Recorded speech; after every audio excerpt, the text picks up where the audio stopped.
Aujourd'hui, je vais te donner 5 conseils pour voyager seul à 20 ans. Ou à n'importe quel âge, mais je pense que c'est plutôt des conseils pour quand vous êtes plus jeune et que c'est votre premier voyage. Le premier conseil que je peux te donner, c'est apprendre une langue. Donc, je partirai sur l'anglais, ce qui est vraiment très important, je pense, parce qu'on parle anglais partout dans le monde, en fait, pratiquement. Donc, je pense que connaître l'anglais, c'est assez important. Ensuite, moi, j'ai voyagé au Chili, donc j'ai appris l'espagnol, mais au final, je parlais presque plus anglais qu'espagnol, mais je variais les deux. Donc, c'est aussi comme ça que j'ai réussi à m'en sortir, parce que, oui, savoir parler la langue, c'est la base, quoi. Si vous êtes perdu quelque part, si vous savez pas communiquer, ça va être très compliqué. Pas impossible, mais très compliqué. Donc, connaître la langue, très important. Ensuite, d'avoir un soutien.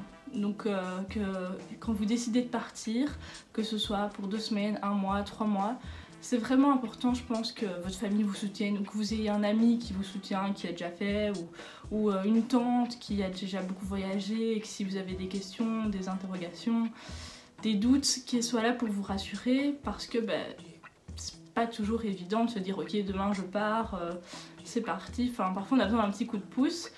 Et je pense que du coup, être soutenu dans sa démarche de vouloir voyager, découvrir le monde, c'est plutôt une bonne chose. Troisième conseil, la préparation. Alors là en fait, j'ai fait 2 grands voyages.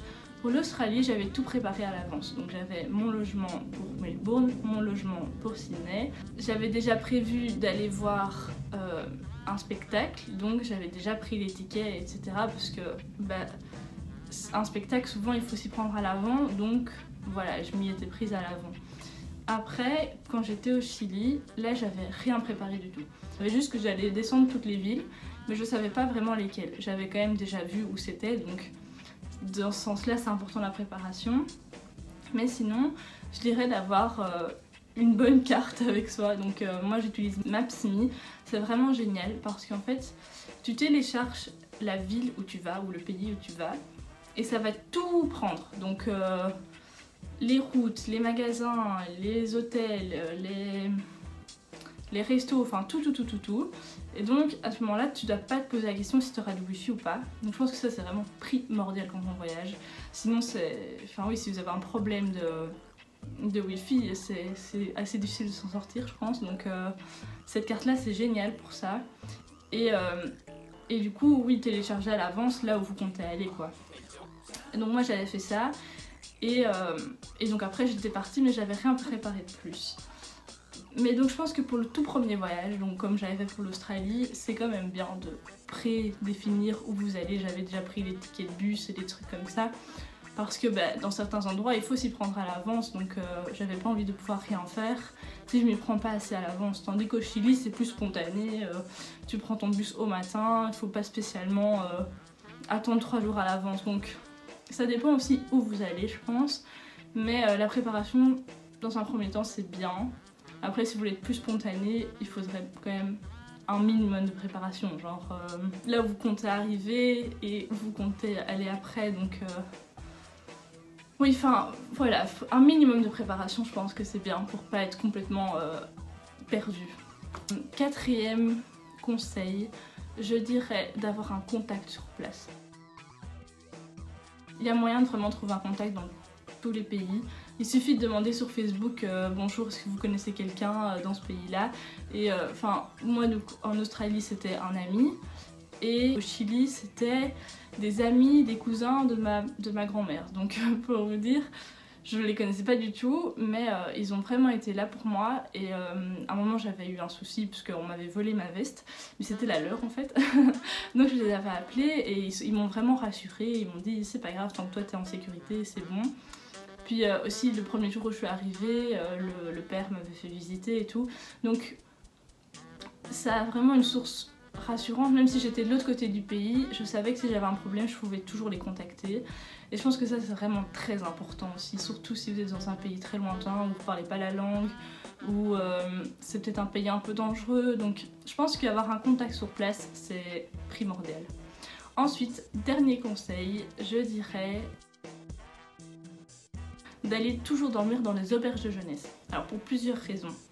La première raison, c'est qu'ils ont l'habitude d'avoir des voyageurs, des jeunes, voilà, tout est organisé autour de ça, t'as un peu ton indépendance, t'as ta chambre, t'as ta cuisine, tes machins.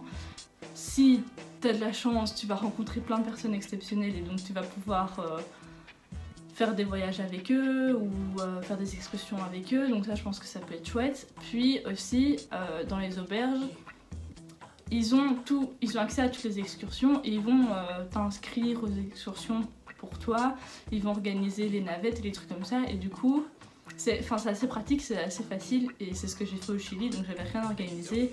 Je suis arrivée, j'allais dans une auberge, je disais ok il y a quoi à voir et puis voilà, tout était organisé pour moi, j'avais rien à faire de plus. Cette vidéo est assez rapide au final, mais je pense que tous les conseils sont bons à prendre. Il faut avoir un peu de courage pour y aller tout seul en voyage, mais une fois qu'on l'a fait, une fois qu'on est parti et il faut savoir vivre sur place. Donc le fait d'avoir des contacts, l'auberge de jeunesse qui est assez là pour nous et savoir parler la langue pour se débrouiller, je pense que ce sont toutes des choses assez importantes, surtout quand on est jeune. Et donc voilà. Sinon, il y a un livre qui s'appelle Voyager en blonde aux yeux bleus, petite aux yeux bleus. Et en fait, c'est l'histoire d'une fille qui fait le tour de l'Asie, je pense. Et c'est vraiment un chouette livre, donc si vous voulez un peu vous inspirer, je vous conseille ce livre-là. Merci encore une fois de m'avoir écouté. J'espère que mes précieux conseils vous seront très utiles. Et à très vite. Bisous.